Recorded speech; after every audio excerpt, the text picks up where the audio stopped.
Assalamualaikum warahmatullahi wabarakatuh. Perkenalkan, nama saya Fitria Sinur Fatimah dengan NPM 221063125052 dari kelas 3A Sistem Informasi. Pada kesempatan kali ini saya akan mereview materi 8 pertemuan dari mata kuliah Sistem Informasi Akuntansi dan Keuangan.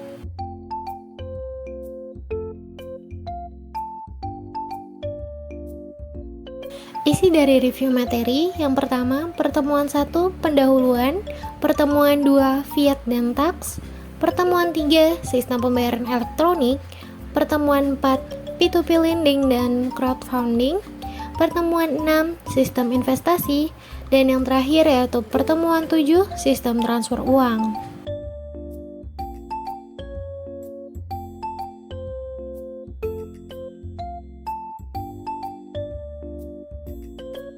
Sekarang kita akan masuk ke materi pertemuan pertama, yaitu pendahuluan.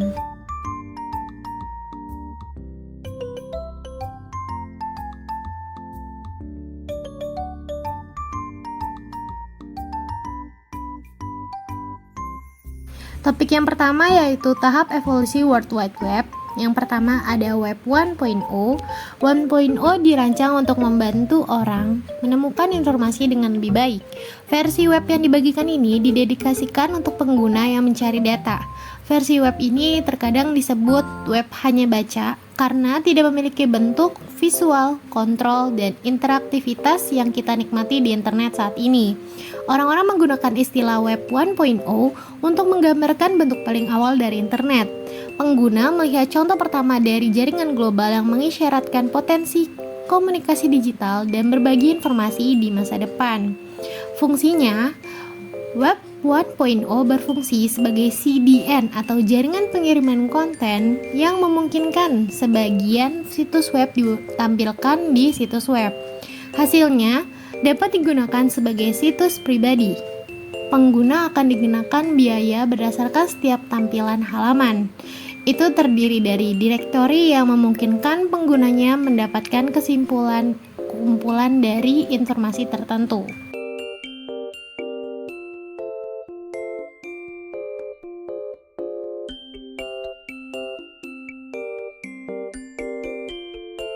Yang kedua yaitu Web 2.0. Web 2.0 terdiri dari banyak orang yang membuat lebih banyak konten untuk audiens yang terus bertambah. Web 1.0 berfokus pada membaca, sedangkan Web 2.0 berfokus pada partisipasi dan kontribusi. Bentuk internet ini menekankan pada konten buatan pengguna atau UGC, kemudahan penggunaan, interaktivitas, dan peningkatan kompatibilitas dengan sistem dan perangkat lain. Web 2.0 adalah pengalaman tentang penggunaan terakhir. Akibatnya, formulir pada web ini bertanggung jawab untuk menciptakan komunitas, kolaborasi, dialog, dan media sosial. Akibatnya, Web 2.0 dianggap sebagai bentuk utama interaksi web bagi sebagian besar pengguna saat ini. Jika Web 1.0 disebut web hanya baca, maka Web 2.0 dikenal sebagai web baca tulis. Web 2.0 adalah versi yang lebih baik dan versi disempurnakan dari pendahulunya, yang menggabungkan teknologi browser web seperti kerangka JavaScript.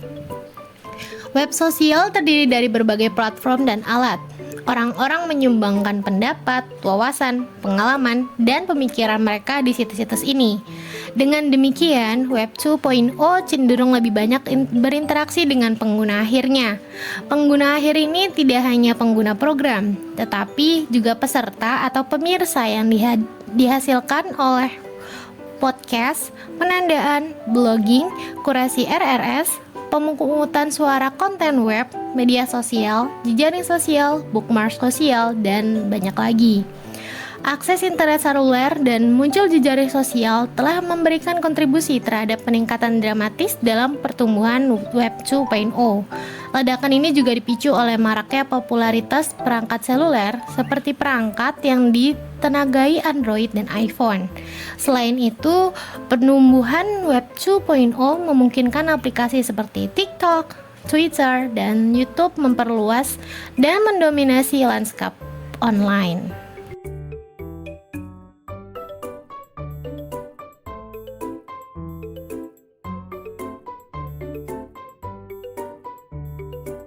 Yang ketiga yaitu Web 3.0. Web 3.0 dibangun atas fondasi yang terdiri dari gagasan inti desentralisasi, keterbukaan, dan utilitas pengguna yang lebih baik. Web 1.0 adalah web hanya baca, Web 2.0 adalah web baca tulis, dan Web 3.0 adalah web baca tulis eksekusi.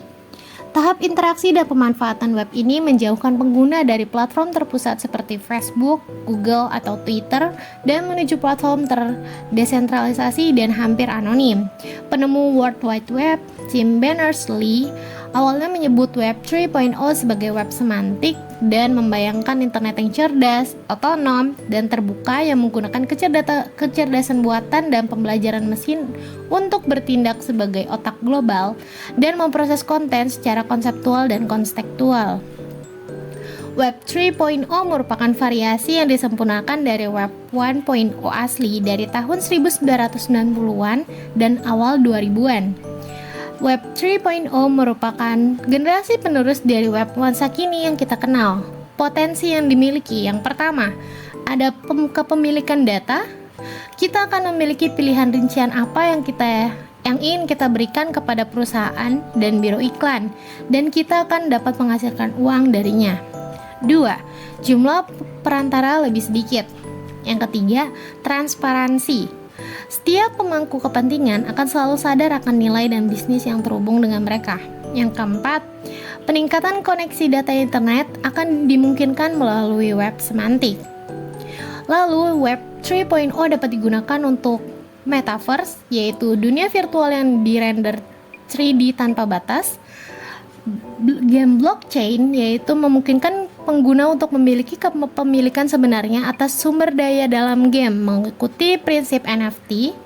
Lalu ada privasi dan infrastruktur digital. Penggunaan ini mencakup bukti tanpa pengetahuan dan informasi pribadi yang lebih aman.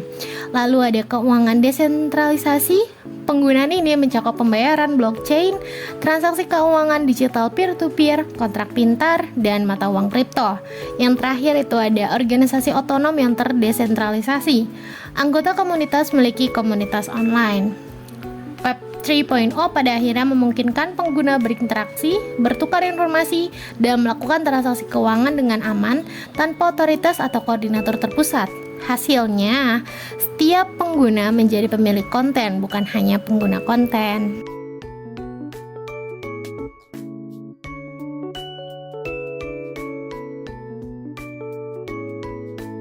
Pada slide ini terdapat perbedaan Web 1.0, 2.0, dan 3.0 secara signifikan yang terdapat pada tabel di bawah ini.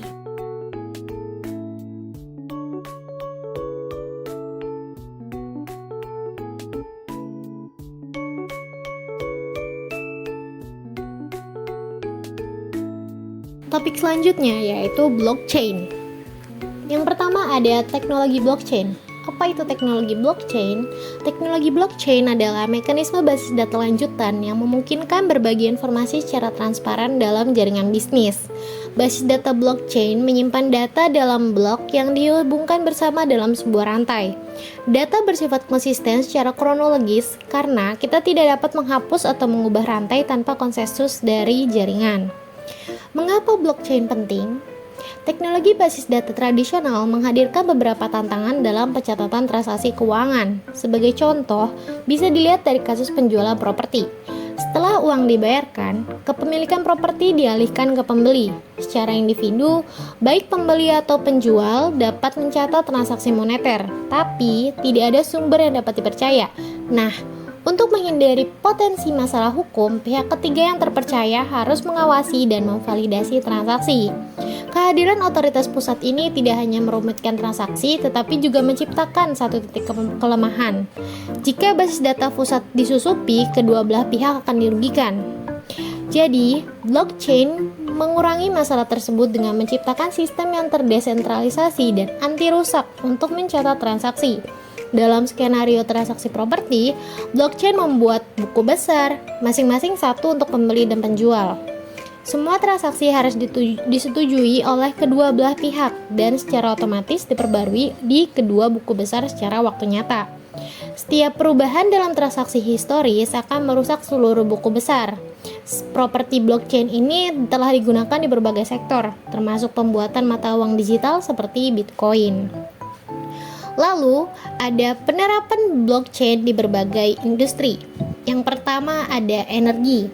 Perusahaan energi menggunakan teknologi blockchain untuk menciptakan platform perdagangan energi peer-to-peer dan menyederhanakan akses ke energi yang dapat diperbarui. Kedua, keuangan. Sistem keuangan tradisional seperti bank dan bursa saham menggunakan layanan blockchain untuk mengelola pembayaran, akun, dan perdagangan pasar online. Misalnya, Singapore Exchange Limited menggunakan teknologi blockchain untuk membangun akun pembayaran antar bank yang lebih efisien.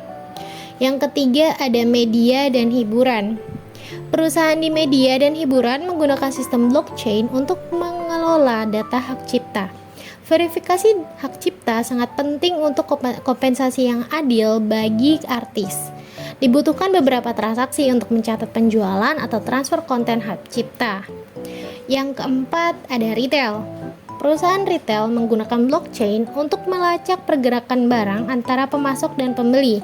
Misalnya, retail Amazon telah mengajukan paten untuk sistem teknologi buku besar terdistribusi yang akan menggunakan teknologi blockchain untuk memverifikasi bahwa semua barang yang dijual di platform tersebut asli. Lalu ada fitur teknologi blockchain. Yang pertama ada desentralisasi.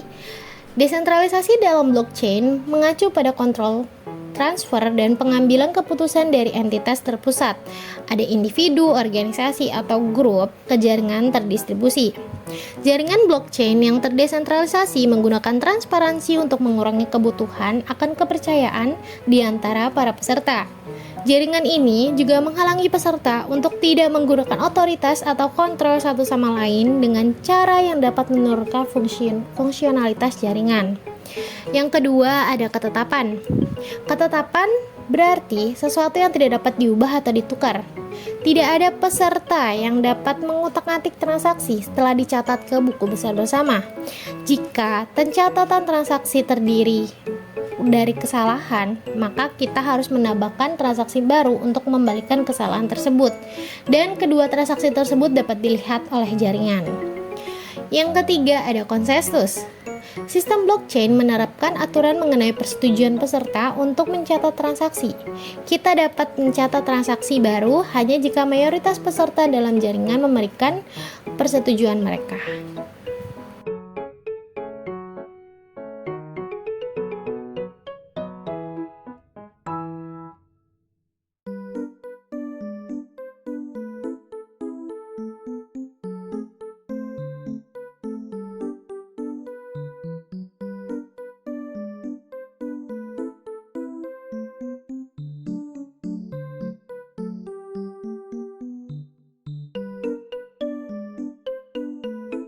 Topik selanjutnya yaitu CeFi dan DeFi.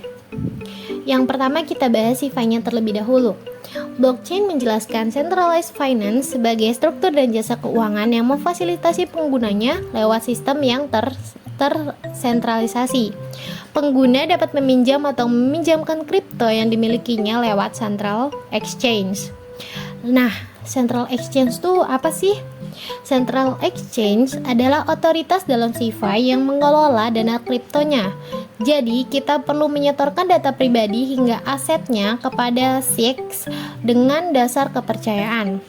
Tapi, sebagai gantinya, kita juga bisa memanfaatkannya untuk bertransaksi antar blok independen yang tidak mungkin dilakukan dengan DeFi. Kita bisa mengakses dana lewat akun rekening Central Exchange, namun kita tidak bisa mengelolanya sendiri. Sistem akan mengidentifikasi koin mana yang akan diperdagangkan dan berapa jumlah biaya atau fee yang harus dibayarkan dari perdagangan itu. Nah, tujuan dari CeFi adalah untuk membuat ekosistem perdagangan yang adil sehingga semua perdagangan harus patuh pada aturan bursa. Selain itu, di decentralized finance terdapat lembaga perantara atau intermediaris yang memiliki kendali penuh atas aset serta uang kita. Makanya, Kita juga harus membayar biaya administrasi, biaya layanan, dan biaya lainnya kepada lembaga tersebut. Sistem ini bukan hanya digunakan oleh mata uang kripto saja. Justru, konsep centralized finance di aset kripto terinspirasi pada sistem di jasa keuangan konvensional. Seperti yang kita tahu, di jasa keuangan pada umumnya, bank bertindak sebagai perantara antara kreditur dan debitur. Nah, kita tentunya harus membayar beberapa beban ketika kita sudah mempercayakan uang kita ke lembaga keuangan tersebut. Sistem jasa keuangan seperti ini sudah berlangsung bertahun-tahun lamanya, sehingga sistem ini jauh lebih mapan dibandingkan DeFi yang masih tergolong temuan baru. Lalu kita bahas mengenai DeFi. DeFi adalah kebalikan dari CeFi. Di dunia DeFi, seluruh transaksi tidak dilakukan melalui satu atau beberapa lembaga tertentu, atau dengan kata lain, seluruh kegiatannya dilakukan secara langsung antara pengguna melalui aplikasi khusus. Adapun aplikasi-aplikasi tersebut biasa disebut dApps, berjalan di atas teknologi blockchain yang terotomatisasi. Nah, otomatisasi ini dimotori oleh sistem smart contract yang saat ini berjalan di atas sistem Ethereum. DeFi hadir untuk memberikan akses jasa keuangan bagi mereka yang dianggap tak layak mengakses jasa keuangan konvensional. Selain itu, decentralized finance juga menciptakan sistem keuangan yang adil, transparan, dan bebas, sehingga semua orang bisa berpartisipasi.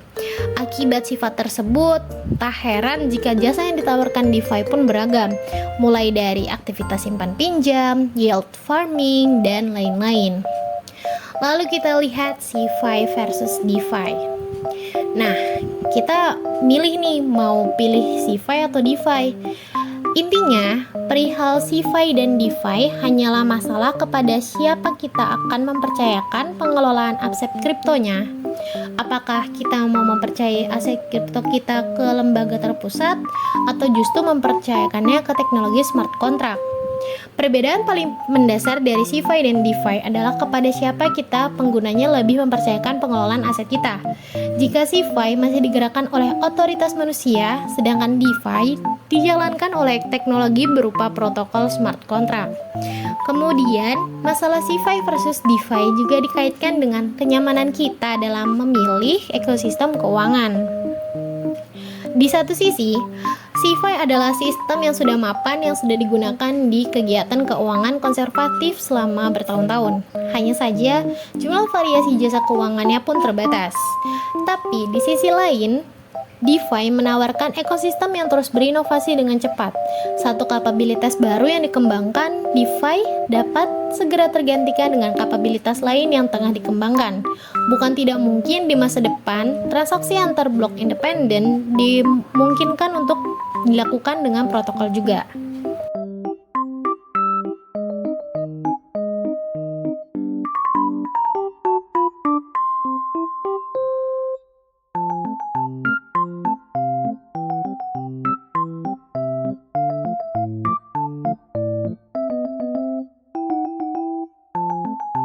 Selanjutnya kita akan bahas pertemuan dua, yaitu fiat dan tax.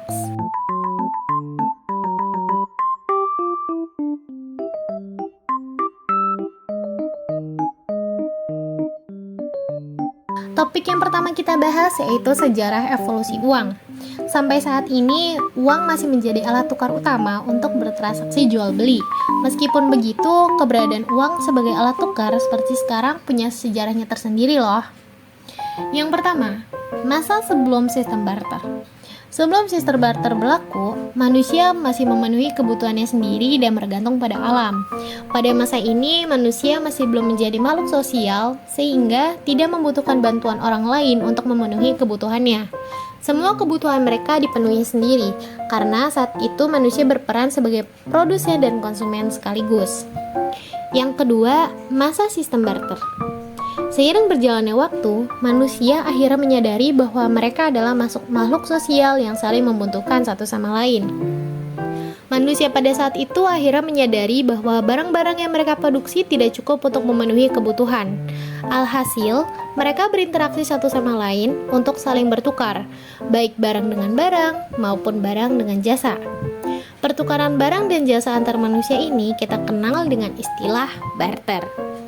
Adanya pertukaran barang menjadi awal sejarah uang sebagai alat tukar untuk mendapatkan sesuatu yang kita butuhkan sekarang. Sistem barter lambat laut menemui kendalanya. Ketika kedua orang yang melakukan pertukaran tidak sepakat dengan nilai pertukarannya, keadaan permasalahan ini akhirnya membuat manusia akhirnya berinovasi untuk menciptakan uang komoditas atau uang barang. Yang ketiga yaitu uang barang. Sejarah uang terus berkembang karena sistem barter menuai banyak kendala dalam penerapannya. Akhirnya, pada masa itu manusia mulai menerapkan barang dasar yang hampir semua orang miliki sebagai standar pembayaran. Yang pertama itu ada garam, teh, tembakau, dan biji-bijian. Lalu pada tahun 9000 sampai 6000 sebelum Masehi, uang komoditas menjadi uang ternak. Lalu bergeser menjadi produk pertanian seperti gandum, sayuran, dan lain-lain. Pada tahun 1200 sebelum Masehi, uang primitif mulai digunakan, berasal dari cangkang kerang atau hewan moluska lainnya. Jenis uang barang-barang berbeda-beda di setiap belahan dunia, menyesuaikan perkembangan dari peradaban masing-masing. Lanjut, yang keempat ada uang logam dan kertas. Berdasarkan sejarah, keberadaan uang pertama kali dicetuskan oleh bangsa Lydia yang hidup di wilayah Turki pada abad ke-6 sebelum Masehi. Uang tersebut terbuat dari campuran emas dan perak dan berbentuk seperti kacang polong. Perbandingan kandungan emas dan perak di dalam uang tersebut adalah 75:25 dan menjadi standar. Mereka menamai uang tersebut sebagai elektrum. Uang logam kemudian pertama kali diciptakan pada tahun 560 sampai 546 sebelum Masehi oleh Croesus di Yunani. Dalam sejarah uang, bangsa Yunani dikenal sebagai penemu uang logam pertama. Bangsa Yunani mencetak berbagai jenis uang logam yang nilainya mereka tentukan berdasarkan bahan pembuatannya. Namun, seiring berjalannya waktu, akibat keterbatasan bahan baku uang logam yaitu emas dan perak, tercetuslah ide untuk membuat uang kertas oleh orang Tiongkok pada abad 1 Masehi. Lanjut, yang kelima ada perkembangan uang kertas di dunia. Sejak kesuksesan penciptaan uang kertas pada masa dinasti Tang, peradaban terus berkembang dan mulailah terbentuk negara-negara. Keberadaan negara menjadikan aktivitas ekonomi dalam suatu negara membutuhkan mata uang sebagai alat transaksi yang sah. Setelah suatu negara menetapkan mata uang yang sah, biasanya mereka akan mengumumkan kepada seluruh dunia. Yang keenam, uang terkini yaitu e-wallet hingga koin digital. Sejarah uang telah berkembang sangat pesat hingga saat ini. Setiap negara kini sudah memiliki mata uang yang sah. Pada tahun 1946, kartu kredit dan debit dikenalkan sebagai alat transaksi non-tunai yang masih kita gunakan sampai sekarang. Suatu hal yang menjadi pembeda adalah keberadaan teknologi canggih di masa sekarang adalah kehadiran dompet digital atau e-wallet dan KRIS, yaitu kode QR standar Indonesia, sebagai pilihan tambahan untuk transaksi non-tunai. Keberadaan e-wallet dan KRIS bikin kita nggak perlu bawa banyak uang ketika mau bertransaksi secara langsung. Selain itu, transaksi belanja online jadi lebih mudah dengan adanya e-wallet. Teknologi tidak pernah berhenti untuk berkembang. Sejarah uang kembali diperpanjang dengan kehadiran cryptocurrency atau mata uang digital. Kini, kita bisa bertransaksi secara online dengan menggunakan mata uang digital seperti Bitcoin, BTC, Ethereum atau ETH, Texos, dan masih banyak lain.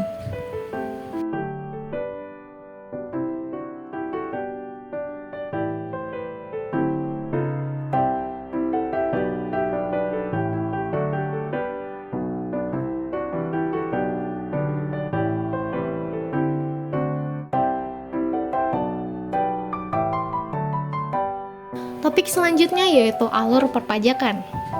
Nah, sebelum kita ke alur, kita cari tahu dulu, pajak sendiri itu apa sih? Pajak sendiri adalah salah satu sumber pendapatan dan pembiayaan negara untuk pembangunan. Hal ini akan senantiasa berkaitan dengan hak dan kewajiban yang dimiliki oleh warga negara Indonesia.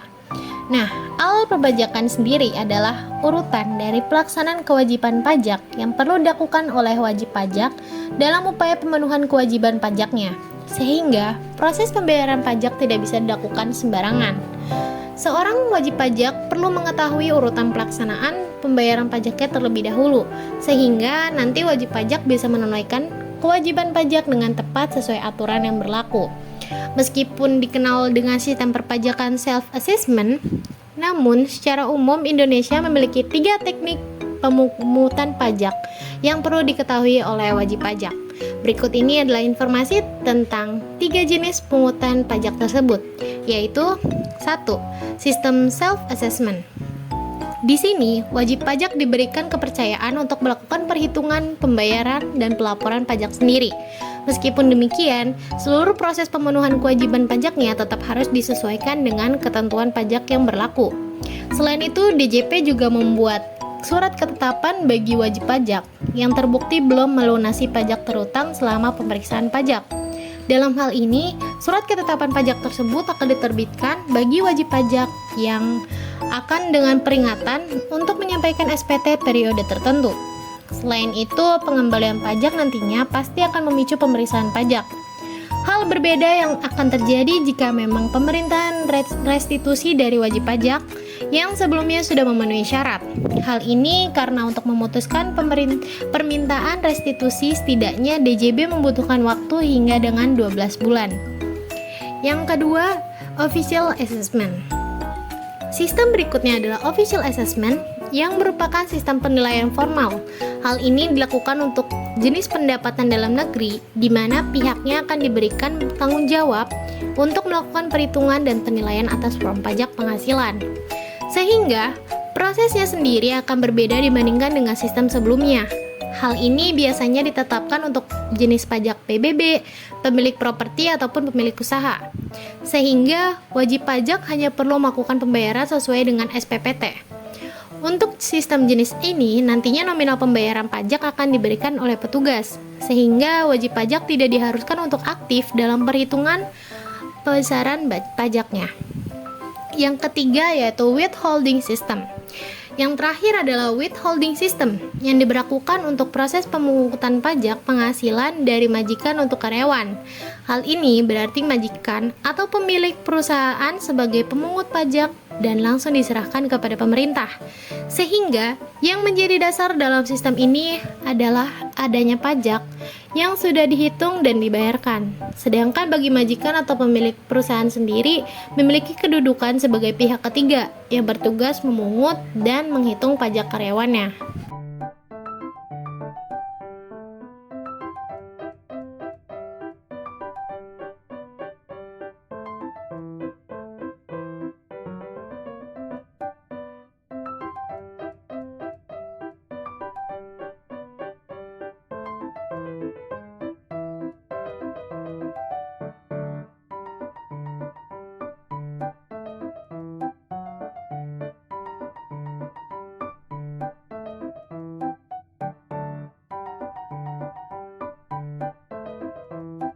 Selanjutnya yaitu alur perpajakan di Indonesia. Dalam hal ini, untuk ketentuan umum dalam tata cara perpajakan diatur dalam KUP, sedangkan untuk ketentuan materialnya bisa ditemukan pada UU PPNBM, PPN, atau PPH. Sehingga secara umum untuk ketentuan alur administrasinya sebagai berikut. Yang pertama, pendaftaran sebagai wajib pajak. Langkah pertama, kita perlu mendaftar sebagai wajib pajak terlebih dahulu. Dalam hal ini, silahkan untuk mendaftarkan diri sebagai wajib pajak secara online atau dengan mengunjungi KPP setempat. Silahkan lakukan pengisian formulir dan beberapa tahapan pengajuan sebagai wajib pajak. Setelah itu, kita akan memperoleh kartu tanda wajib pajak yang dikenal sebagai NPWP. Biasanya untuk NPWP sendiri akan dikirimkan ke alamat domisili kita. Yang kedua, melakukan perhitungan. Setelah terdaftar sebagai wajib pajak, di sini kita perlu melakukan perhitungan sendiri terkait besarnya pajak terutangan. Hal ini mengacu pada sistem perpajakan Indonesia yaitu self-assessment. Pastikan kita melakukan perhitungan pajak terutang ini dengan tepat dan disesuaikan dengan ketentuan perundang-undangan. Hal ini untuk menghindari adanya kesalahan perhitungan dan resiko pengenaan sanksi perpajakan. Yang ketiga, pemotongan pajak pihak lain. Alur pajak selanjutnya adalah melakukan pemotongan dari pajak dari pihak lain. Hal ini bisa dilakukan oleh beberapa wajib pajak yang memiliki tanggungan pungutan pajak dari pihak lain. Seperti halnya wajib pajak badan yang memungut pajak atas penghasilan karyawannya. Namun, sebelum itu, perlu diketahui juga bahwa ketentuan pungutan pajak ini juga perlu disesuaikan dengan ketentuan yang berlaku. Sedangkan untuk besaran pungutan pajak juga disesuaikan dengan standar dari tarif legal di UU Perpajakan. Yang keempat, pembayaran pajak. Begitu selesai melakukan perhitungan terhadap kewajiban pajaknya sendiri, maka wajib pajak perlu melakukan pembayaran sesuai jadwal yang telah ditentukan. Pastikan untuk selalu update jadwal pembayaran periode pajak yang sesuai dengan kewajiban. Pastikan juga untuk membayar pajak yang telah dipotong sebelumnya. Selain itu, usahakan perhitungan pajaknya sudah benar agar kita tidak melakukan kelebihan pembayaran pajak. Meskipun memiliki sistem restitusi, namun prosesnya cukup rumit. Yang kelima, pelaporan pajak. Alur berikutnya adalah melakukan pelaporan pajak. Setelah melakukan perhitungan dan pembayaran pajak, maka kita perlu melakukan pelaporan terkait hal tersebut. Silakan melakukan pelaporan terkait pajak terutang di sistem perpajakan DJP. 6. Lakukan pembukuan. Berikutnya adalah melakukan pembukuan pajak secara rinci terkait pemasukan, sumber kekayaan, dan lainnya. Pembukuan ini menjadi kebutuhan penting bagi semua wajib pajak, terlepas dari wajib pajak pribadi ataupun perorangan yang membutuhkannya. Pada dasarnya, pembukuan ini akan sangat membantu pengguna saat terjadi agenda pemeriksaan pajak, sehingga sumber bukti pembayaran pajak kita sebagai wajib pajak bisa terlihat dengan jelas di sana. Yang ketujuh, pemeriksaan pajak. Alur perpajakan di Indonesia berikutnya adalah pemeriksaan pajak yang bisa terjadi karena berbagai penyebab. Hal ini seorang wajib pajak memiliki kewajiban untuk mengikuti setiap proses pemeriksaan dengan baik. Sedangkan ketika ditemukan ketidaksesuaian data lapangan dengan laporan, akan ada beberapa kemungkinan yang bisa dialami oleh wajib pajak. Dalam hal ini, wajib pajak bisa terkena sanksi, baik administrasi, denda, ataupun kurungan. Yang kedelapan, restitusi. Proses restitusi bisa dilakukan oleh wajib pajak setelah menjalani pemeriksaan pajak. Hal ini merupakan proses pengembalian kelebihan pembayaran pajak yang sebelumnya sudah dilakukan oleh wajib pajak. Kelebihan pembayaran pajak ini sepenuhnya menjadi hak dari wajib pajak, sehingga pemerintah dan negara juga memiliki kewajiban untuk mengembalikannya melalui prosedur restitusi.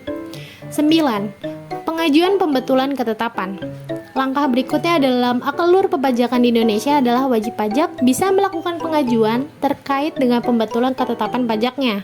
Hal ini dapat dilakukan dengan mengikuti alur yang ada dan memberikan lampiran beberapa bukti terkait. 10. Pengajuan banding. Berdasarkan hasil ketetapan yang sudah dikeluarkan oleh pihak perpajakan, wajib pajak mampu melakukan pengajuan banding. Hal ini bisa dilakukan ketika hasil dirasa tidak sesuai dengan kondisi wajib pajak. Keberatan tersebut biasanya melalui pengadilan pajak. 11. Pengajuan keringanan denda. Jika wajib pajak terkena sanksi dalam bidang perpajakan dan dirasa terlalu berat, maka wajib pajak bisa melakukan pengajuan untuk keringanan. Dalam hal pengajuan keringanan atau penghapusan ini berlaku untuk jenis sanksi administrasi pajak. 12. Pengajuan pembatalan. Wajib pajak juga bisa mengajukan pembatalan pajak jika memang ditemukan ketidaksesuaian temuan di lapangan. Dalam hal ini, pengajuan pembatalan yang disetujui, maka ketetapannya dianggap tidak berlaku lagi. 13. Penghapusan NPWP. Alur terakhir adalah penghapusan NPWP yang bisa dilakukan oleh wajib pajak dengan berbagai ketentuan. Hal ini bisa terjadi jika wajib pajak terbukti tidak mampu lagi untuk menunaikan kewajiban pajaknya. Dalam hal ini, wajib pajak dianggap tidak memenuhi persyaratan objektif dan subjektif untuk menjadi seorang wajib pajak. Pastinya, untuk bisa mengajukan penghapusan wajib pajak perlu mengetahui persyaratannya terlebih dahulu.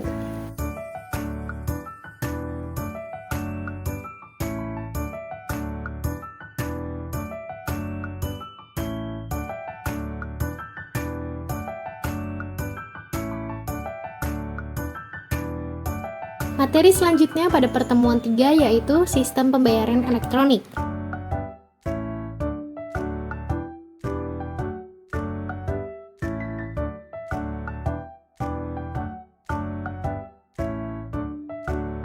Topik yang pertama kita bahas yaitu digital banking atau perbankan digital. Perbankan digital adalah platform multi saluran untuk perbankan jarak jauh. Hal yang mendukung pengoperasian saluran tersebut yaitu bank internet, bank seluler, pembayaran di muka, ATM, terminal pembayaran dan kios swalayan, meja kas bank, agen pembayaran bank, bot obrolan, buka API untuk terkoneksi saluran alternatif interaksi pelanggan. Tantangan bisnis yang dapat dipecahkan yaitu menyediakan layanan perbankan melalui tautan layanan jarak jauh, yaitu bank seluler dan internet, chatbot juga bisa. Yang kedua, pengembangan garis depan layanan pelanggan di departemen bank. 3. Penciptaan platform integrasi tunggal untuk semua saluran interaksi pelanggan jarak jauh. 4. Implementasi konsep layanan omnichannel dan multikanal. Karakteristik platform yang ada di digital banking yaitu solusi multi saluran, dukungan multi saluran, peluang integrasi dan penyesuaian, integrasi yang mulus dengan semua solusi e-kasir, kustomisasi, solusi frontal yang fleksibel, kinerja dan skalabilitas, dukungan kerja 24/7, hubungan operasional bawaan untuk penerimaan pembayaran juga transfer, penggalian platform API. Nah, lalu solusi dari fitur-fitur tersebut yaitu yang pertama ada integrasi dengan jumlah komponen frontal yang tidak terbatas. Platform ini mendukung semua saluran layanan pelanggan yaitu bank internet, bank seluler, ATM, meja kas, terminal bayaran, pembayaran IVR, bekerja dengan agen, juga terintegrasi dengan aplikasi frontal e-kasir dan solusi vendor pihak ketiga. Yang kedua yaitu manajemen semua aplikasi frontal dari satu titik. Hubungan operasional bawaan dari e-kasih payment hubungan memungkinkan untuk mengonfigurasi layanan dan aplikasi untuk layanan jarak jauh dalam satu titik yang seragam. Yang ketiga ada proses autentifikasi yang dikonfigurasi. Platform ini mendukung berbagai skenario autentifikasi klien tergantung pada saluran layanan bank yang digunakan atau perangkatnya. Keempat, pengelolaan produk perbankan. Dengan menggunakan platform ini, bank dapat mengatur akses informasi dan manajemen produk bagi klien di semua saluran layanan jarak jauh. Misalnya untuk menampilkan di aplikasi seluler pembayaran kredit yang akan datang dan kemungkinan pelunasan lebih awal.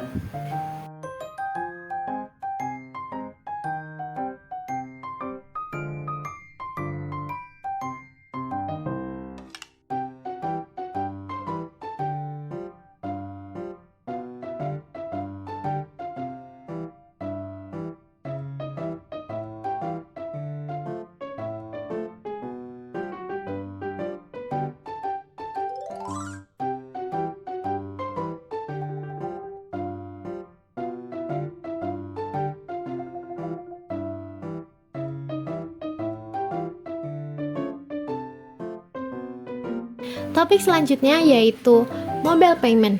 Mobile payment atau pembayaran bergerak adalah sarana pembayaran non-tunai dengan menggunakan perangkat smartphone yang memanfaatkan berbagai media teknologi nirkabel seperti kode QR, NFC, dan kode OTP.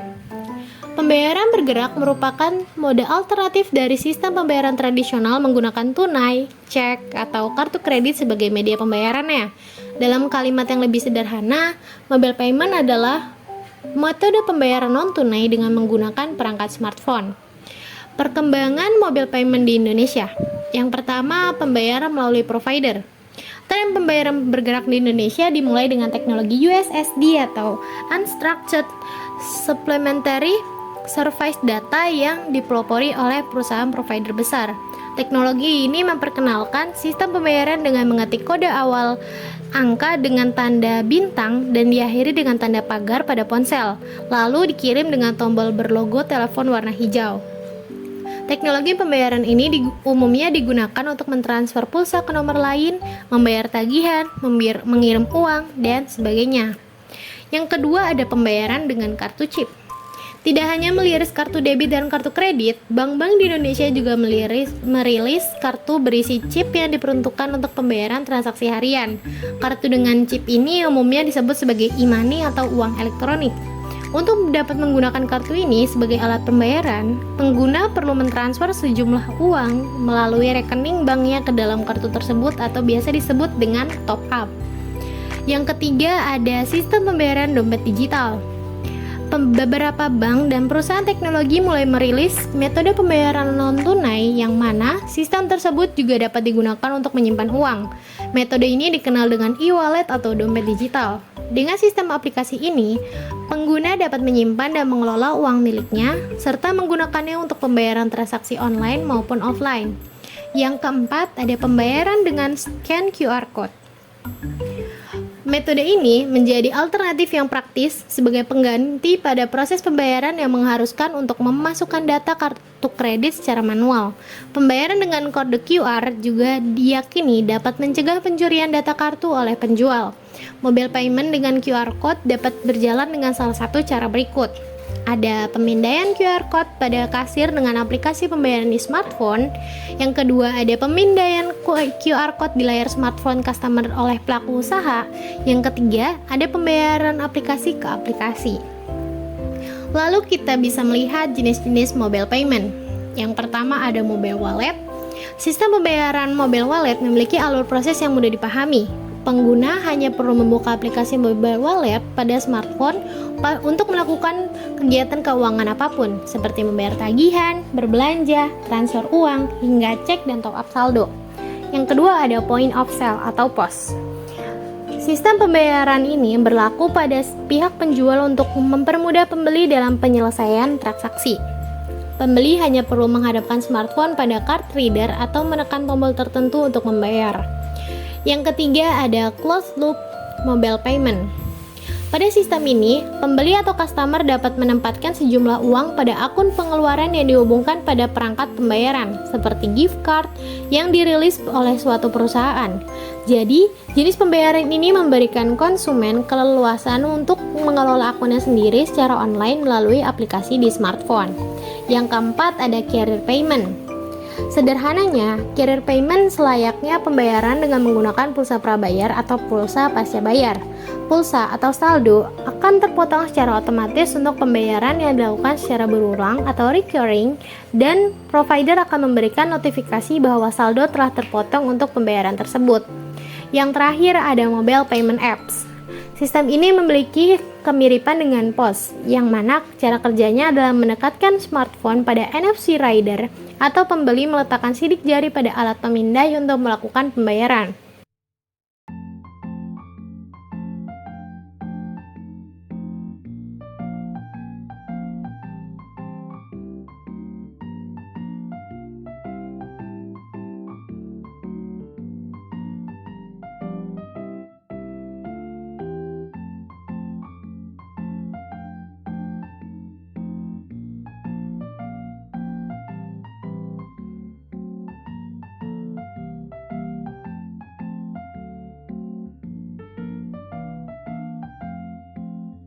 Selanjutnya ada kelebihan mobile payment. Yang pertama, pembayaran bergerak memberikan kenyamanan dan kemudahan bagi para pihak untuk melakukan transaksi, baik itu dari sisi pembeli ataupun sisi penjual.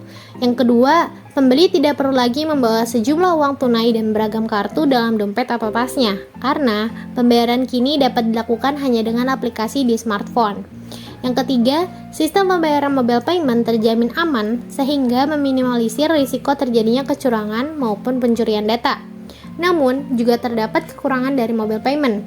Yang pertama, tidak setiap pihak pembeli ataupun penjual dapat mengakses dan menggunakan aplikasi mobile payment ini, terutama di daerah pedesaan di negara berkembang seperti di Indonesia. Yang kedua, keterbatasan kemampuan smartphone yang dimiliki pengguna untuk menggunakan aplikasi mobile payment. Yang ketiga, karena bergantung dengan smartphone, akan terjadi sulit jika perangkat tersebut hilang atau tidak mendapatkan koneksi internet yang baik.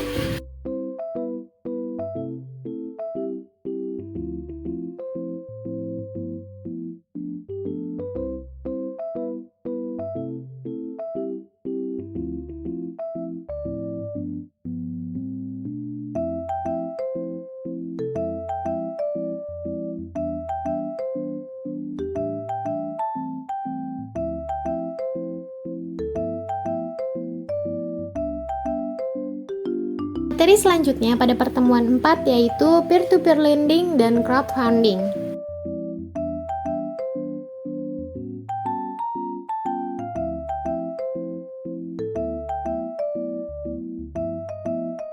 Yang pertama yaitu peer-to-peer lending.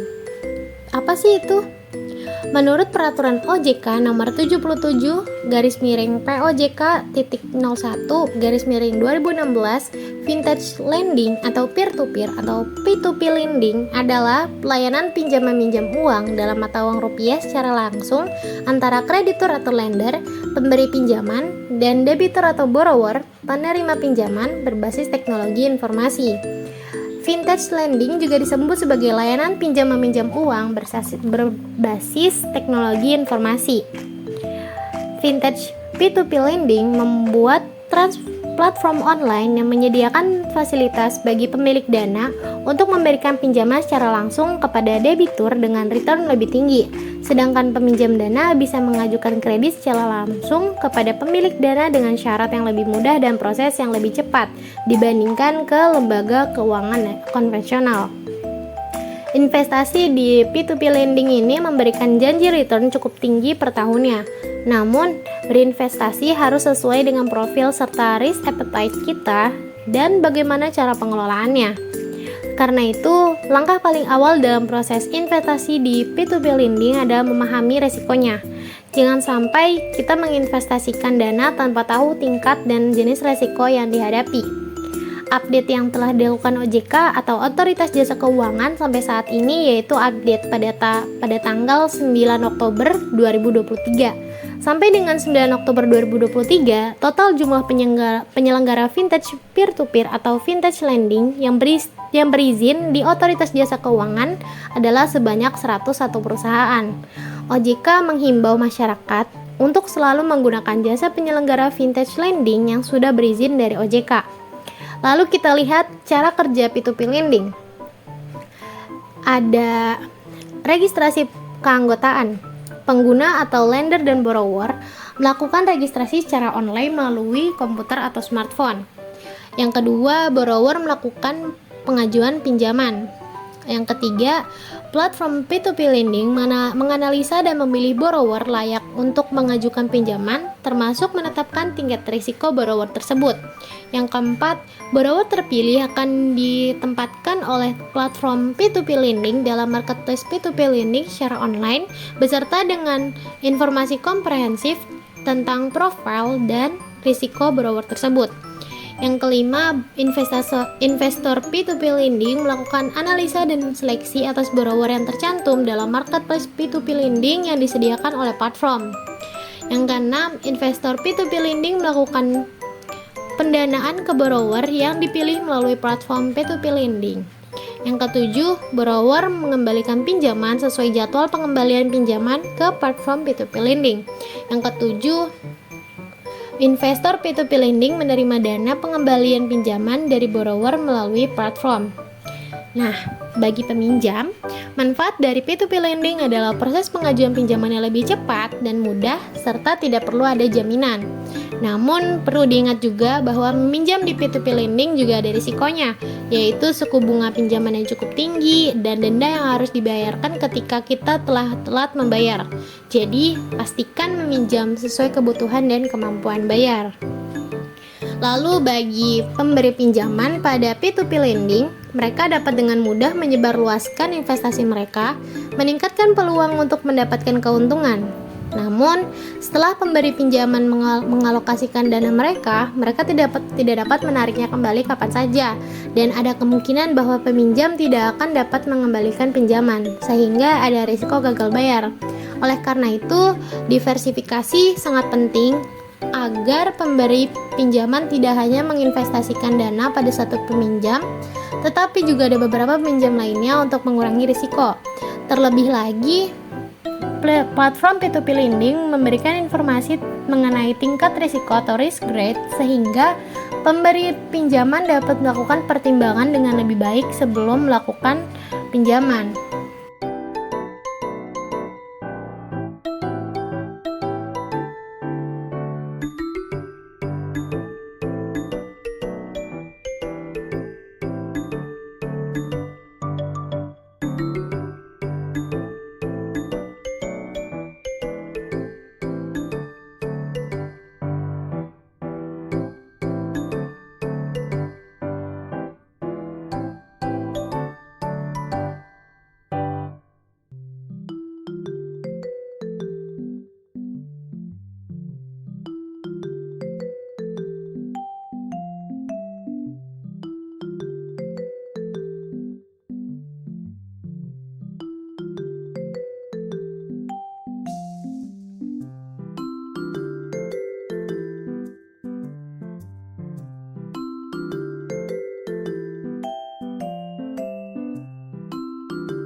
Selanjutnya, perlindungan konsumen P2P lending.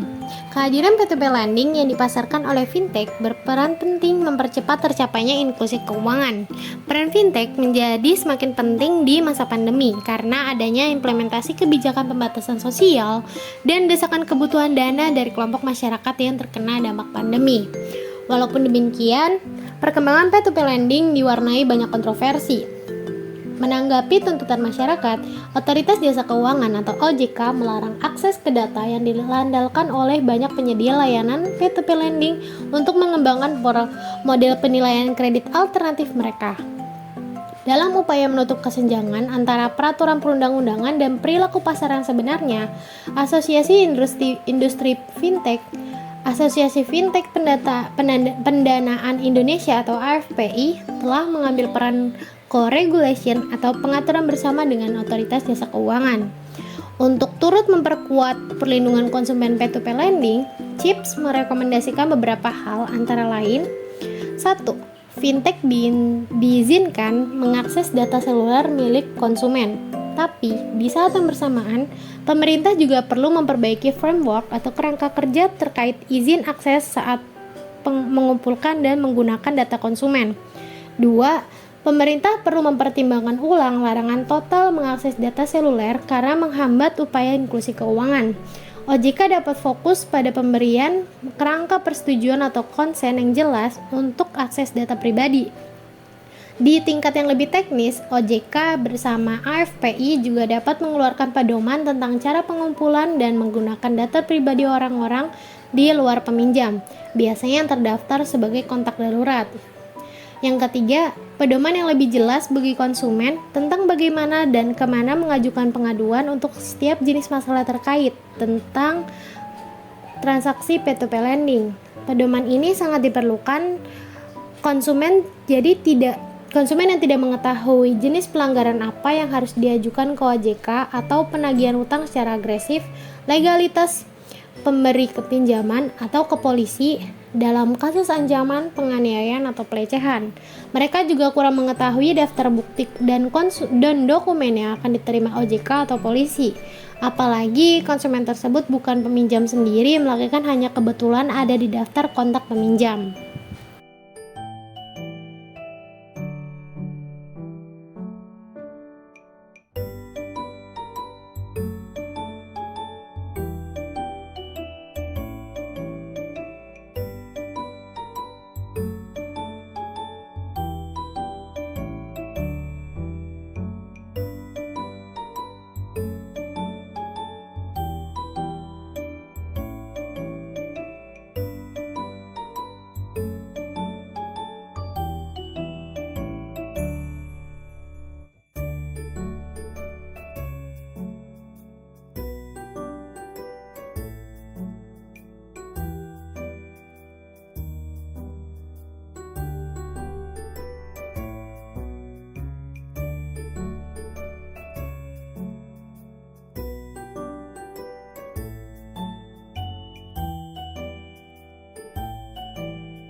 Selanjutnya, sistem crowdfunding.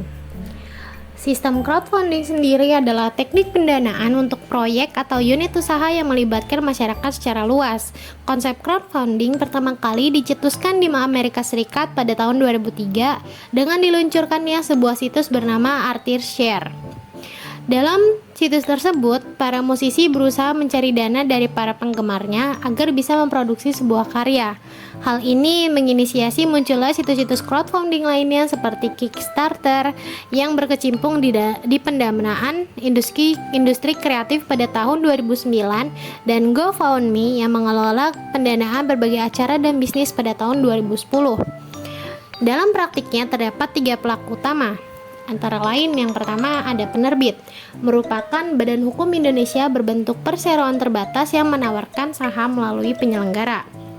2. Penyelenggara layanan urun dana yang selanjutnya disebut penyelenggara adalah Badan Hukum Indonesia yang menyediakan, mengelola, dan mengoperasikan layanan urun dana.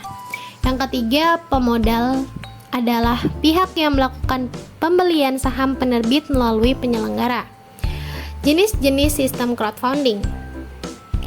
Yang pertama ada donation based. Sesuai namanya, para pendonor yang menyetorkan modalnya tidak mendapatkan imbalan apapun dari proyek yang diajukan. Biasanya pada donation based, crowdfunding memang diperuntukkan untuk proyek-proyek yang bersifat non-profit seperti membangun panti asuhan, sekolah, dan sebagainya. Yang kedua ada reward based. Pada jenis ini, mereka yang mengajukan proposal biasanya memberikan penawaran berupa hadiah atau imbalan lainnya berupa barang, jasa, atau sebuah hak, bukan memberikan bagi hasil dari keuntungan yang didapat dari proyek tersebut.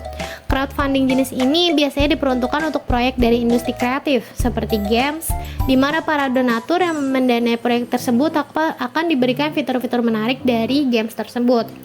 Selanjutnya ada lending based. Sebenarnya crowdfunding jenis ini sama dengan peminjaman biasa.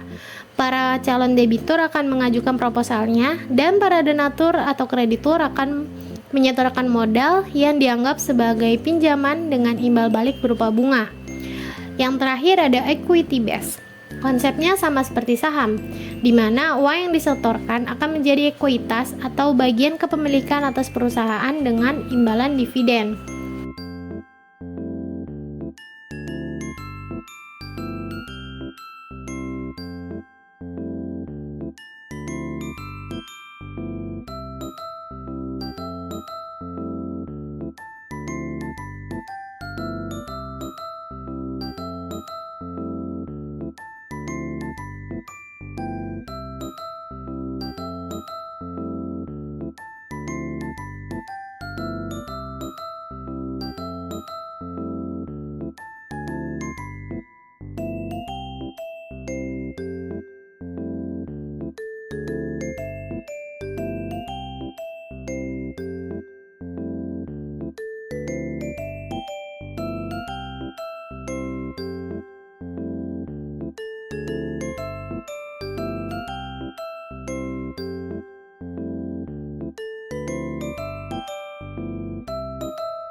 Selanjutnya, keuntungan layanan crowdfunding. Crowdfunding menjadi salah satu upaya paling efektif dalam meningkatkan modal usaha saat ini. Tak hanya itu, sistem ini mampu menghasilkan keuangan yang bisa dicapai secara mudah. Berikut beberapa kelebihan crowdfunding. Profil bisnis ataupun produk yang dibungkus dengan cara menarik akan menjadi nilai lebih untuk perusahaan kita. Adanya keikutsertaan banyak orang dalam sistem crowdfunding akan mampu menghasilkan ruang tersendiri di mana pemilik bisnis mampu berinteraksi langsung dengan mereka. Adanya timbal balik yang menawarkan suatu akses prarilis pada konten ataupun peluang guna mengulas suatu konten beta pada para investor sebagai bagian dari intensif pendanaan akan menghasilkan keuntungan ekonomi bagi pemilik usaha.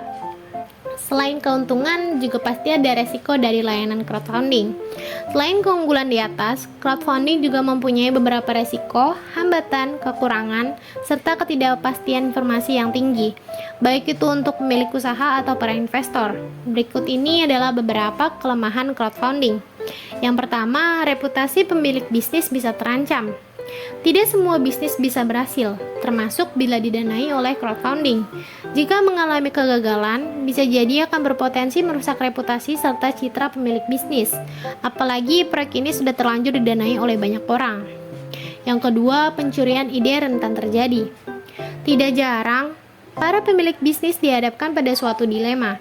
Pada satu sisi, mereka harus merilis produknya ke publik ketika awal pendanaan dilakukan, tapi di sisi lain, mereka tentu akan khawatir dengan ide yang belum dipatenkan dan masih segar ini bisa dicuri oleh orang lain yang tentunya tidak bertanggung jawab. Yang ketiga, investor kelelahan. Investor akan merasa bosan dan berhenti mendanai proyek kita jika terus-terusan dihubungi seperti penagih hutang.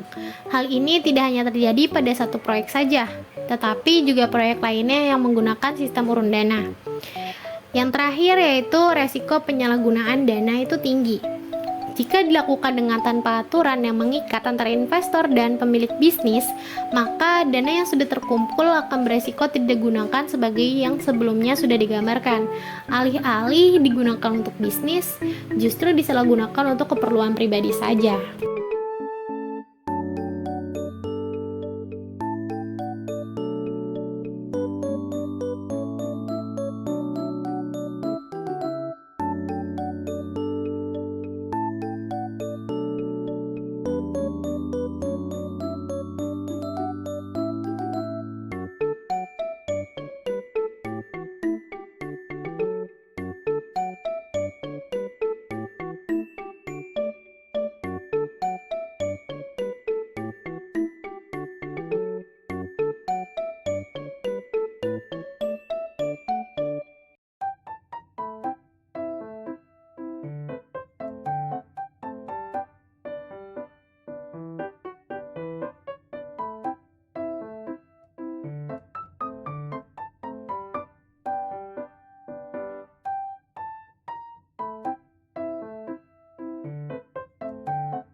Materi selanjutnya pada pertemuan 6 yaitu sistem investasi.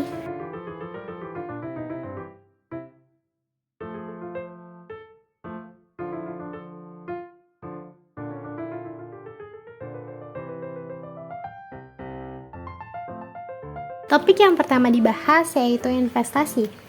Nah, investasi itu apa sih?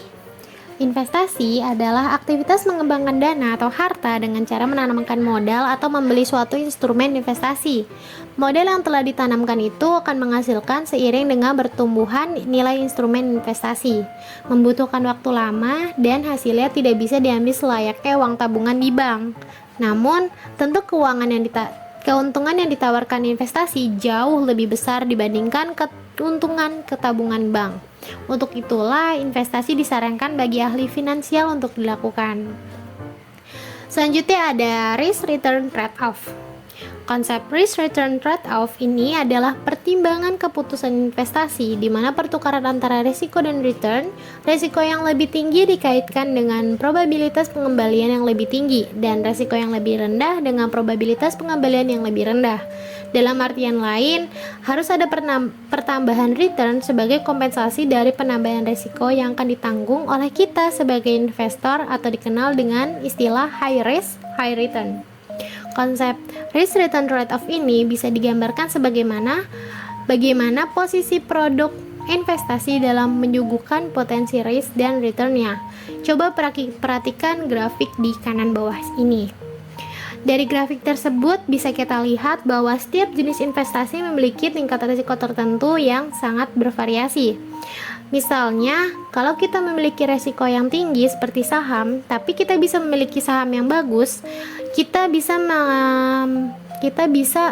menambahkan lebih dari 10-12% return setiap tahun. Kalau kita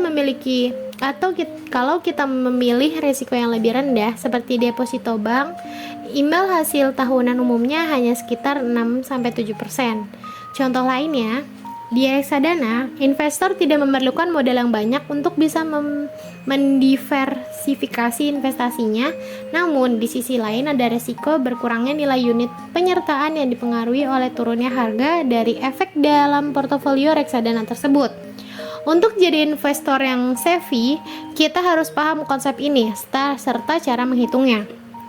Tapi jangan salah mengartikan ya, tidak ada garansi bahwa dengan resiko yang tinggi akan memisahkan return tinggi juga dengan pasti. Konsep ini hanya bermaksud untuk menyatakan bahwa return potensial yang lebih tinggi berarti kerugian potensial juga lebih tinggi. Nah, sebelum kita memilih produk investasi, kenali dulu profil risiko investasi kita untuk tahu jenis apa yang cocok untuk dimiliki. Tujuannya agar target finansial kita tidak meleset dan mencegah dari penderitaan psikis saat mengalami kerugian. Umumnya ada 3 profil risiko investasi. Apakah kita termasuk yang tipe konservatif yang memiliki sedikit toleransi terhadap risiko investasi, ataukah kita memiliki termasuk tipe moderat yang sudah mulai bisa menerima kerugian dan tahu kiat-kiat investasi, atau justru kita termasuk tipe agresif yang sangat paham dan berpengalaman juga berani dalam mengambil risiko? Mengenali tipe profil risiko kita dapat membantu mengetahui instrumen investasi yang cocok dan menyesuaikan dengan tujuan finansial kita.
Selanjutnya, jenis-jenis investasi.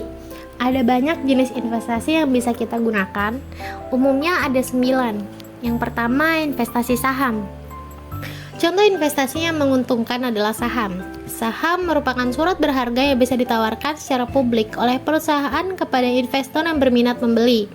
Investasi saham bisa membuat kita memiliki suatu perusahaan tanpa ikut mendirikannya.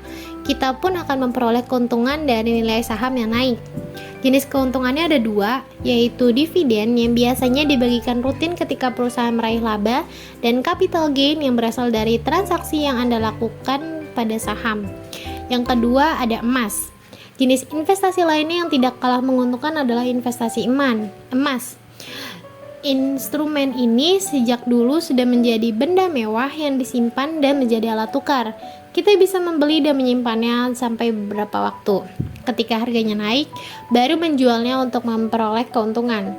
Pembelian emas tidak hanya bisa dilakukan secara tunai, tetapi juga bisa dibeli secara cicilan alias nabung emas. Yang ketiga ada P2P lending. Ada lagi cara untuk memperoleh keuntungan dari mendanai UMKM.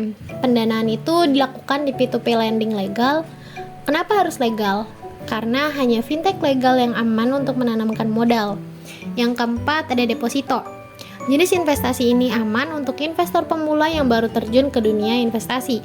Kita menabung di simpanan deposito dengan jumlah tertentu di suatu bank.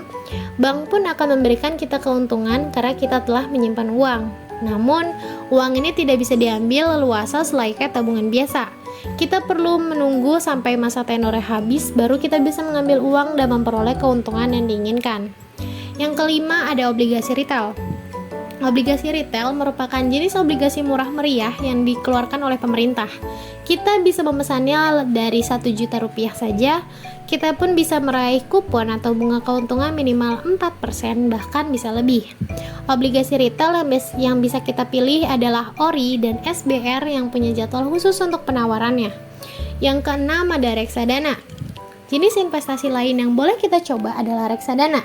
Reksadana mengharuskan modal seluruh investor dikumpulkan, kemudian disalurkan ke berbagai surat berharga yang hadir di pasar modal. Pengelolaan modal secara langsung dilakukan manajer investasi. Kita pun mendapatkan bantuan darinya. Jadi kita tidak perlu repot memantau pasar dan melakukan analisis. Yang ketujuh ada properti. Contoh investasi yang sering diandalkan sejak dulu adalah investasi properti. Harga properti biasanya naik setiap tahun, bisa dimanfaatkan untuk meraih keuntungan. Kita perlu membelinya dahulu agar bisa ditawarkan ke orang lain. Namun, untuk membelinya, kita butuh uang yang besar juga. Pastikan kita memilih properti yang ada di lokasi strategis agar bisa cepat laku. Yang kedelapan ada cryptocurrency. Instrumen investasi ini menggunakan mata uang digital untuk bertransaksi. Kita akan meraih keuntungan dari nilai mata uang digital yang mengalami kenaikan. Kita perlu memilih cryptocurrency yang terbaik untuk bisa mendulang banyak keuntungan. Selain itu, harus paham juga cara menganalisis untuk menentukan transaksi yang tepat. Nah, yang terakhir ada valuta asing. Investasi ini menggunakan mata uang asing untuk bertransaksi. Kita bisa memilih mata uang asing yang paling sering ditransaksikan untuk meraih keuntungan yang diinginkan. Selanjutnya, terdapat cara memilih investasi yang tepat. Yang pertama yaitu dimulai dari modal yang kecil. Sebaiknya kita memulai investasi dari modal kecil. Hal ini pun tidak menjadikan beban untuk kita dalam memulai investasi yang punya jalan cukup panjang. Yang kedua, pilih aplikasi investasi legal.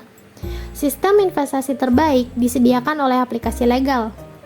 Aplikasi investasi legal adalah yang sudah terdaftar atau memiliki izin jelas dari OJK. Jauhi aplikasi investasi yang belum jelas legalitasnya daripada nanti kita terkena masalah serius seperti investasi bodong. Yang ketiga yaitu memahami cara kerja investasi yang dipilih. Sistem investasi berikutnya adalah kita harus tahu cara kerja investasi yang dipilih. Masing-masing investasi punya cara kerja yang berbeda. Disinilah kita perlu mempelajari masing-masing investasi terlebih dahulu. Tidak sulit untuk menemukan bahan belajar karena sekarang sudah banyak konten investasi gratis yang bisa kita temukan. Yang keempat ada pasang target secara wajar. Investasi harus dilakukan secara wajar. Kita boleh saja ingin keuntungan yang besar, tapi kita juga harus sadar bahwa untuk meraih keuntungan besar itu tidak bisa dicapai semalaman. Kita tidak perlu terburu-buru dalam melakukan investasi. Pasang target yang biasa saja, asalkan keuntungannya konsisten. Ketamakan hanya akan membuat kita mengalami kerugian. Yang terakhir, yaitu perhatikan risiko investasi. Investasi bisa menghasilkan keuntungan yang menjanjikan, tapi kita juga harus menyadari bahwa setiap investasi pasti punya risiko.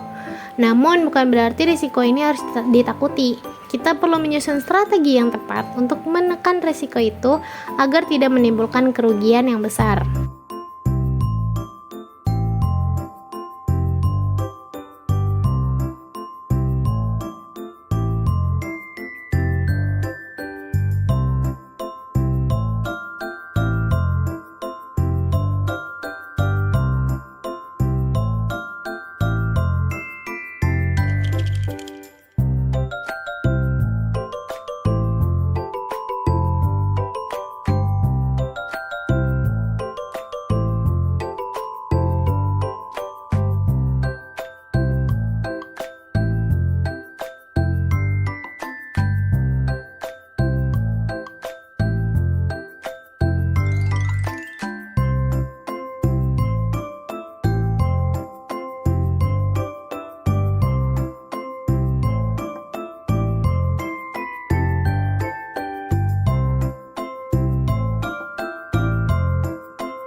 Selanjutnya, manfaat investasi. Yang pertama, investasi bisa melawan inflasi. Berinvestasi adalah cara yang tepat untuk melawan inflasi. Hal itu karena keuntungan investasi yang bisa berlipat-lipat. Hal itu pun bisa mengimbangi inflasi yang selalu ada setiap tahun. Inflasi adalah hal yang paling sulit dihindari karena akan selalu terjadi. Untuk itu, persiapan menghadapinya adalah dengan cara investasi yang rutin. Yang kedua, sebagai pemasukan tambahan. Investasi juga bisa menjadi sumber pemasukan tambahan. Pemasukan ini juga bisa kita gunakan untuk bermacam keperluan atau ditabungkan kembali. Kita pun jadi tidak perlu mencari pekerjaan baru untuk bisa memperoleh pemasukan yang diinginkan. Cukup dengan melakukan investasi secara rutin. Yang ketiga, untuk kebebasan finansial. Investasi bisa menjadi salah satu cara untuk meraih kebebasan finansial. Kebebasan finansial merupakan keadaan ketika kita tidak perlu cemas lagi soal uang. Uang yang akan bekerja untuk kita dan kita pun tinggal menerimanya saja. Cara ini bisa terjadi ketika kita punya instrumen investasi yang stabil. Selain dari keuntungan atau manfaat, kita juga memiliki resiko dari investasi. Yang pertama, resiko yang terjadi di investasi biasanya berkaitan dengan nilai yang dimiliki oleh instrumen investasi. Nilai ini bisa mengalami penurunan karena berbagai macam faktor, seperti perekonomian yang tidak stabil atau terlalu banyak investor yang menjualnya. Yang selanjutnya, beberapa instrumen investasi juga dipengaruhi oleh keadaan perekonomian suatu negara. Ekonomi suatu negara bisa memburuk karena beberapa faktor. Contohnya, ketika terjadi pandemi, mengakibatkan seluruh perekonomian negara terkena imbasnya. Kedua risiko di atas adalah risiko yang umumnya terjadi dan kita tidak perlu heran ketika menyaksikannya sendiri. Lalu ada diversifikasi. Apa sih diversifikasi itu? Diversifikasi adalah salah satu cara yang menjadi solusi untuk mengatasi risiko investasi. Sistem investasi ini perlu kita pahami dengan baik. Caranya adalah dengan menanamkan modal tidak hanya pada satu instrumen, tapi bisa pada beberapa instrumen. Kita juga harus memastikan portofolio yang berisi beberapa instrumen itu seimbang. Artinya, keuntungan kita bisa menutupi kerugian yang kita alami di salah satu instrumen.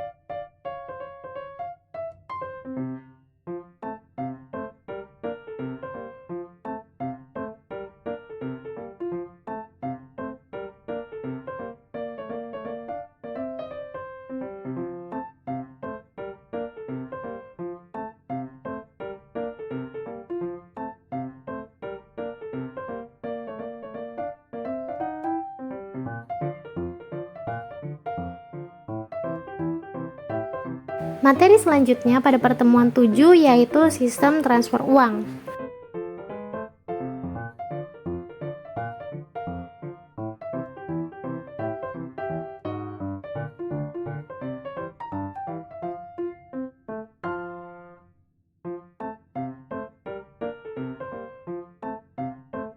Yang pertama yaitu transfer LLG. Lalu lintas giro atau LLG adalah proses transfer rekening antar bank melalui mekanisme clearing. Clearing adalah tindakan bank untuk mengecek apakah saldo yang hendak ditransfer dari rekening kita itu cukup atau tidak. Proses LLG ini biasanya akan memakan waktu 2-3 hari kerja hingga uang sampai ke rekening tujuan. Adapun biaya yang dikenakan untuk transfer jenis ini dari Rp5.000 hingga Rp10.000 saja. Salah satu kelemahan dari layanan transfer ini adalah pada waktu prosesnya memakan waktu yang cukup lama. Sebagai contoh, jika kita mengirimkan uang pada batas waktu LLG pada hari Jumat, uang tersebut baru akan sampai tujuan pada hari Selasa atau Rabu. Kenapa begitu? Hal ini karena di hari Sabtu atau Minggu juga merupakan hari libur, sehingga proses transaksi baru bisa berlanjut dilakukan di hari Senin.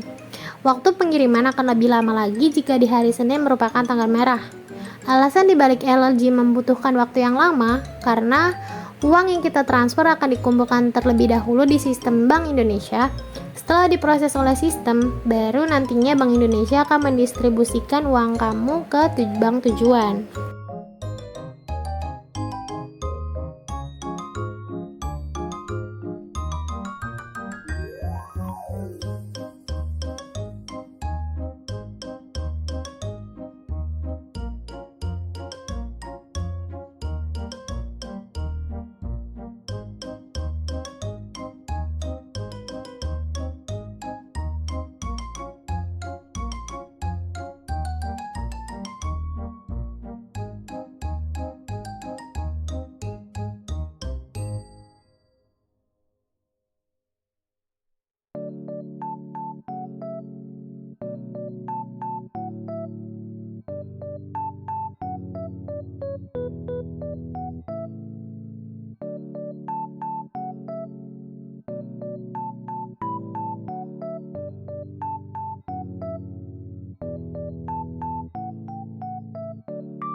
Selanjutnya ada transfer RTGS.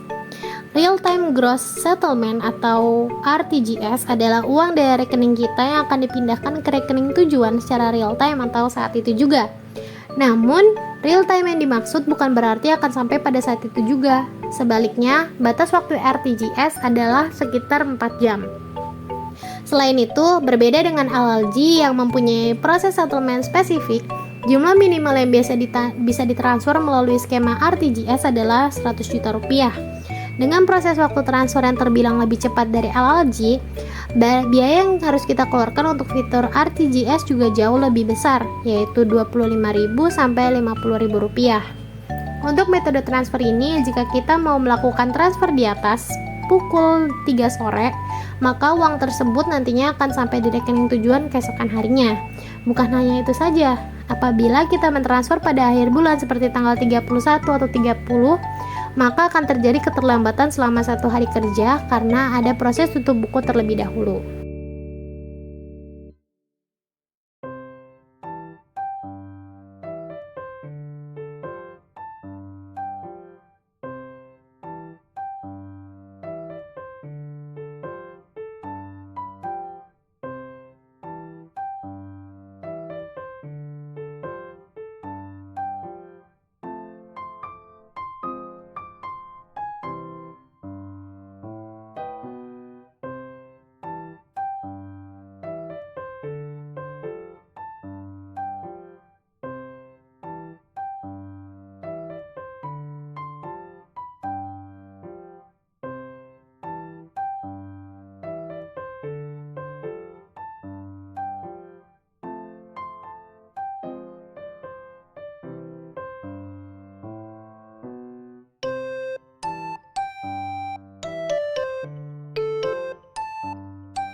Selanjutnya perbedaan LLG dan RTGS. Yang pertama yaitu durasi transfer. Seperti yang telah disebutkan sebelumnya, terdapat proses clearing dalam metode transfer LLG, sehingga proses transfer membutuhkan waktu yang relatif lebih lama. Proses transfer LLG membutuhkan waktu 2-3 hari kerja. Jika kita ingin menggunakan metode transfer LLG, maka kita perlu memperhatikan hari libur, agar uang dapat diterima rekening tujuan sesuai waktu yang dikehendaki. Karena proses transfer dilakukan secara real time, maka metode transfer RTGS memiliki waktu proses yang lebih cepat, sekitar 4 jam setelah uang dikirim. Namun, kita perlu memperhatikan jam operasional bank. Jika kita mengirim uang di atas pukul 3 sore, maka uang akan sampai di rekening tujuan pada keesokan harinya. Dan jika transfer uang dilakukan pada akhir bulan, maka akan ada keterlambatan pengiriman selama 1 hari karena adanya proses tutup buku pada bank. Selanjutnya ada limit transfer. Layanan transfer alalji dapat digunakan untuk mengirim uang dengan nominal mulai dari Rp10.000 hingga Rp99.999.999 per hari. Sedangkan layanan transfer RTGS sesuai untuk pengiriman uang dalam jumlah besar. Karena batas minimal transfer yang diatur Bank Indonesia adalah sebesar Rp101 juta. Untuk batas maksimal transfer bergantung pada kebijakan yang berlaku di masing-masing bank. Selanjutnya ada biaya transfer. Biaya yang dikenakan untuk proses transfer alalji lebih murah jika dibandingkan dengan metode RTGS, yaitu mulai dari Rp2.900 hingga Rp15.000. Karena waktu transfer lebih cepat dibanding metode alalji, biaya layanannya pun menjadi lebih besar, yaitu berkisar antara Rp25.000 sampai Rp50.000 tergantung kebijakan bank terkait. Biaya layanan pada metode RTGS berbeda sesuai dengan pilihan transaksi kita. Misalnya, pada metode transfer RTGS di BCA, kita akan dikenakan biaya layanan sebesar Rp30.000 jika transaksi dilakukan di kantor cabang. Sementara jika transaksi dilakukan melalui klik BCA Bisnis, maka biaya layanan yang harus dikeluarkan lebih murah, yaitu sekitar Rp25.000.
Selanjutnya ada layanan BI Fast.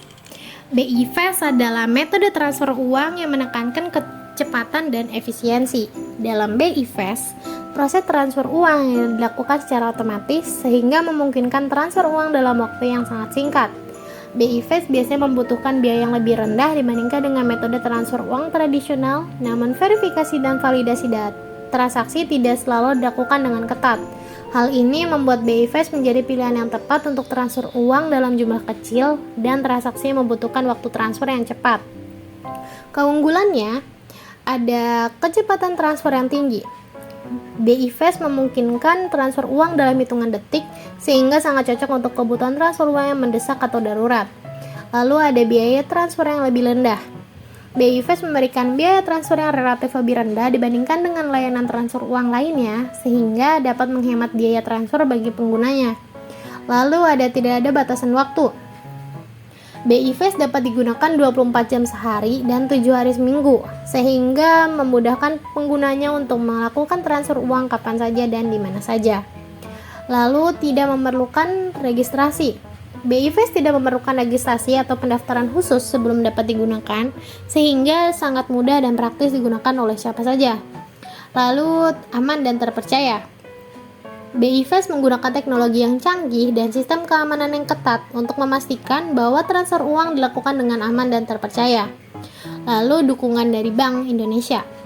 BI Fast didukung oleh Bank Indonesia sebagai regulator dan pengawas sistem pembayaran di Indonesia, sehingga memastikan keamanan dan kredibilitas sistem tersebut.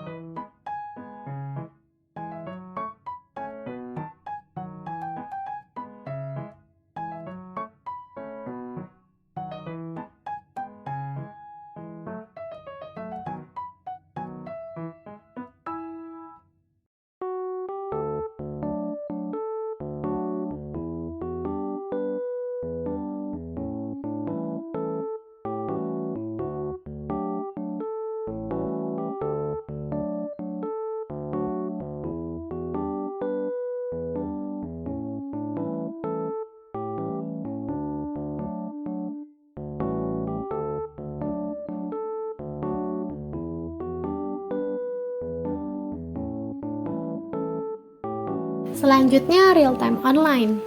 Real-time online adalah metode transfer uang yang menekankan keamanan dan kecepatan. Real-time online memungkinkan transfer uang secara instan dan real-time antara rekening bank yang terhubung. Namun, proses transfer uang yang biasanya membutuhkan verifikasi yang lebih ketat dan melalui proses autentikasi ganda sehingga membuatnya lebih aman daripada BI Fast. Jadi, real-time online atau RTO adalah segala bentuk transaksi yang kita lakukan melalui ATM, internet banking, atau mobile banking. Real-time online merujuk pada waktu transaksi yang diperlukan nasabah dalam melakukan pemindahan dana baik ke rekening lain hingga melakukan pembayaran di e-commerce. Transaksi real-time online bisa kita lakukan kapan saja dan di mana saja tanpa perlu mengunjungi kantor cabang. Selain bisa transfer uang dengan cepat dan diterima saat itu juga oleh penerima, real-time online bakal langsung mencatat data transaksi yang akan tersimpan ke database data center.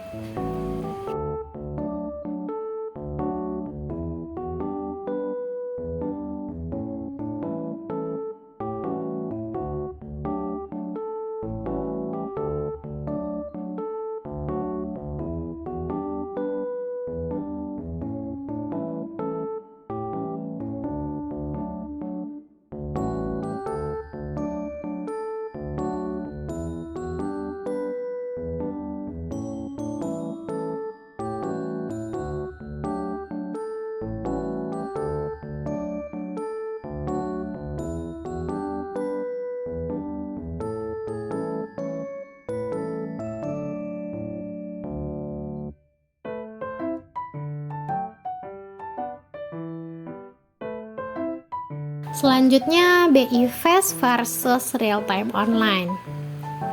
Biaya transfer uang menggunakan real-time online biasanya lebih tinggi daripada BI Fast. Namun, demikian, real-time online lebih cocok digunakan untuk transfer uang dalam jumlah yang besar dan transaksi yang membutuhkan tingkat keamanan yang tinggi.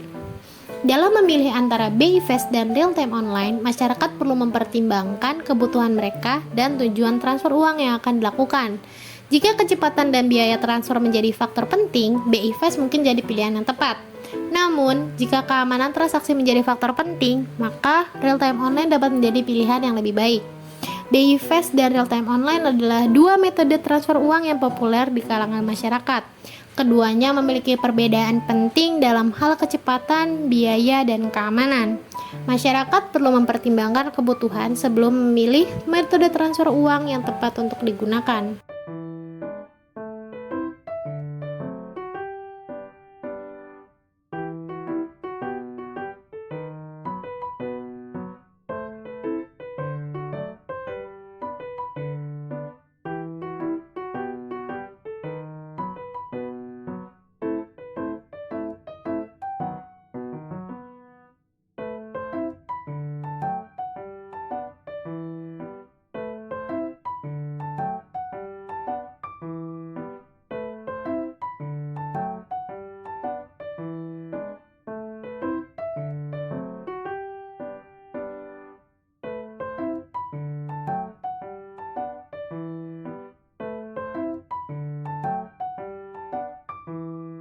Selanjutnya ada remittance. Remittance adalah layanan perbankan untuk mengirimkan uang dalam bentuk valuta asing dari dalam negeri ke luar negeri maupun dari luar negeri ke dalam negeri yang dilakukan oleh bank ataupun non-bank. Proses remittance tentunya berbeda dengan transfer uang antar bank yang ada di dalam negeri. Waktu yang diperlukan tentu lebih lama. Hal ini dikarenakan perbedaan sistem perbankan yang dianut di luar negeri. Perbankan di Indonesia menganut SWIFT atau Society for Worldwide Interbank Financial Telecommunication, sedangkan bank yang ada di luar negeri menerapkan sistem IBAN atau International Bank Account Number. Selanjutnya ada jenis-jenis remittance. Transaksi pengiriman uang dapat terjadi dua arah. Pertama dari luar negeri ke dalam negeri, kedua dari dalam negeri ke luar negeri. Oleh sebab itu, maka dibedakan menjadi dua jenis. Ada transfer negeri ke luar negeri. Transaksi ini merupakan pengiriman uang dari dalam ke luar negeri. Pengiriman uang mengirimkan uang dalam mata uang rupiah yang nantinya akan diterima oleh penerima dalam mata uang asing. Selanjutnya, penerima uang dari luar negeri. Transaksi ini merupakan layanan transfer dari orang yang ada di luar negeri ke dalam negeri. Misalnya saja, orang yang sedang bekerja di luar negeri mengirimkan uang ke keluarga yang ada di Indonesia. Selanjutnya ada komponen remittance. Yang pertama ada beneficiary, merupakan pihak yang memiliki hak menerima uang yang dikirimkan oleh pengirim dalam transaksi uang ke luar negeri. Yang kedua, beneficiary bank adalah bank tujuan untuk menerima uang yang dikirimkan dari luar negeri. Selanjutnya ada remitting bank, merupakan bank yang menyediakan layanan kirim uang ke luar negeri yang dipilih oleh pengirim. Selanjutnya ada correspondent bank, merupakan bank perantara yang menghubungkan antara remitting bank dan beneficiary bank. Selanjutnya yang terakhir, mekanisme transfer ke luar negeri. 1. Pengirim uang datang ke bank yang menyediakan layanan kirim uang ke luar negeri. 2. Pilihan bank yang memberikan form yang harus diisi oleh pengirim. Isi formnya yaitu informasi mengenai identitas pengirim, identitas penerima, nominal yang dikirim, serta bank tujuan penerima. Pastikan untuk mengisi informasi dengan jelas dan lengkap. Dana yang dikirim bisa disetor langsung apabila bukan nasabah. Bila pengirim merupakan nasabah, maka dana yang akan dikirim akan didebet dari rekening valuta asing yang dimiliki. Selanjutnya, bank pengirim akan memproses permintaan pengiriman uang ke luar negeri tersebut dengan menunjuk bank koresponden yang menjadi perantara antara bank pengirim dan bank tujuan. Yang terakhir yaitu bank tujuan menerima kiriman uang lalu akan diteruskan kepada penerima yang memang sudah ditunjuk oleh pengirim.